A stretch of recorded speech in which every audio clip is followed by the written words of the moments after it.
Eh, Assalamualaikum warahmatullahi wabarakatuh. Selamat pagi, Bu. Izin untuk mengumpulkan UTS saya, yaitu Etika Profesi Sistem Informasi.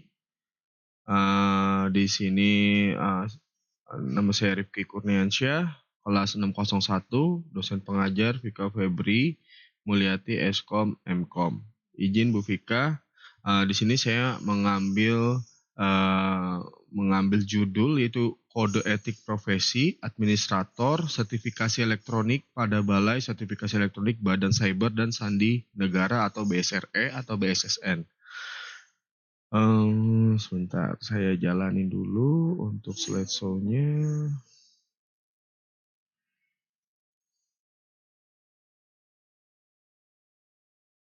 Oke, pertama yaitu pendahuluan, di mana kode etik ini merupakan pedoman, perilaku, dan tanggung jawab moral bagi setiap administrator sertifikasi elektronik dalam lingkup BSRE, BSRE, dan BSSN, guna menjamin penyelenggaraan layanan tanda tangan elektronik yang mana terpercaya dan akuntabel sesuai dengan peraturan perundang-undangan yang berlaku. Jadi, BSRE ini itu adalah sistem di mana pengelola pemerintahan itu mewajibkan untuk setiap ASN atau melakukan tanda tangan elektronik, baik itu dengan kontrak penyedia ataupun melakukan elektronik dalam penyediaan sistem e-office dari setiap PNS pada DKI Jakarta, seperti itu, Bu. Jadi BSRE BSSN ini menyediakan untuk sertifikasi elektronik atau tanda tangan digital, di mana di situ ada yang namanya profesi sebagai administrator sertifikasi elektronik, di mana dia yang mengatur administratif terkait sertifikasi elektronik. Di sini ada prinsip kode etik, etik integritas, yaitu administrator wajib bersikap jujur, adil, dan bertanggung jawab dalam seluruh aktivitas operasional terkait sistem sertifikat elektronik. Di sini tidak memanipulasi data atau proses penerbitan sertifikat, tidak menyalahgunakan wewenang untuk keuntungan pribadi. Jadi di mana etika ini yaitu seorang administrator itu harus bersikap jujur, adil, dan bertanggung jawab dalam seluruh aktivitas profesional terkait sistem sertifikasi elektronik.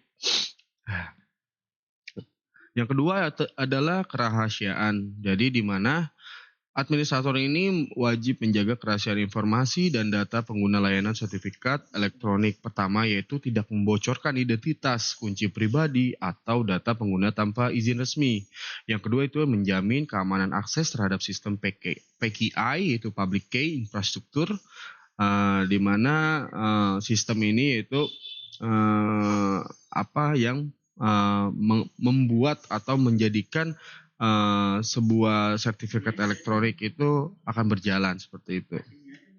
Yang ketiga adalah profesionalisme. Nah, di sini administrator sertifikasi elektronik itu menjalankan tugas dengan kompetensi teknis dan prosedural yang tinggi berdasarkan standar operasional dan teknologi yang berlaku, mengikuti SOP yang ditetapkan oleh BSRE dan BSSN. Yang kedua adalah melakukan pembaruan pengetahuan dan keterampilan secara berkala untuk profesionalismenya. Kemudian yang keempat itu kepatuhan terhadap regulasi. Nah, di mana administrasi sertifikasi elektronik ini harus menaati seluruh hukum dan kebijakan yang berlaku. Khususnya di sini ada aturan yang berlaku, yaitu adalah Undang-Undang Nomor 11 Tahun 2008 tentang Informasi dan Transaksi Elektronik, yaitu ITE. Kemudian ada Perpres, yaitu Peraturan Presiden Nomor 71 Tahun 2019 tentang penyelenggaraan sistem dan transaksi elektronik. Kemudian di sini ada Peraturan Kepala BSSN Nomor 10 Tahun 2021 tentang penyelenggaraan sertifikasi elektronik. Jadi administrasi sertifikasi elektronik itu harus mematuhi kepada regulasi-regulasi yang ada yang telah ditetapkan. Gitu. Kemudian yang nomor 3 yaitu tanggung jawab publik. Ini ada nomor 5 soalnya salah belum dirubah. Tanggung jawab publik yaitu berkomitmen menjaga kepercayaan publik terhadap layanan sertifikat elektronik pemerintah, yaitu melayani dengan adil dan tidak diskriminatif. Yang kedua itu meningkatkan kualitas layanan berbasis prinsip good government dan keamanan cyber nasional. Jadi tanggung jawab publiknya ya dia administrator itu harus adil dalam melakukan pelayanan sertifikasi elektronik di dalam pemerintahan. Jadi tidak ada diskriminatif ataupun sejenisnya dan meningkatkan kualitas layanan berbasis prinsip good government dan keamanan cyber nasional. Kemudian tindakan-tindakan yang dilarang, di mana tindakan yang dilarang ini memberikan sertifikat tanpa proses validasi yang sah. Itu yang pertama. Yang kedua adalah mengakses atau mengubah data kunci milik pengguna tanpa izin resmi. Yang ketiga menghindari tanggung jawab saat terjadi insiden sistem. Jadi yang keempat yaitu menyalahgunakan peran administrator untuk mengintip, mencabut, atau memasukkan sertifikat digital. Nah ini sangat krusial.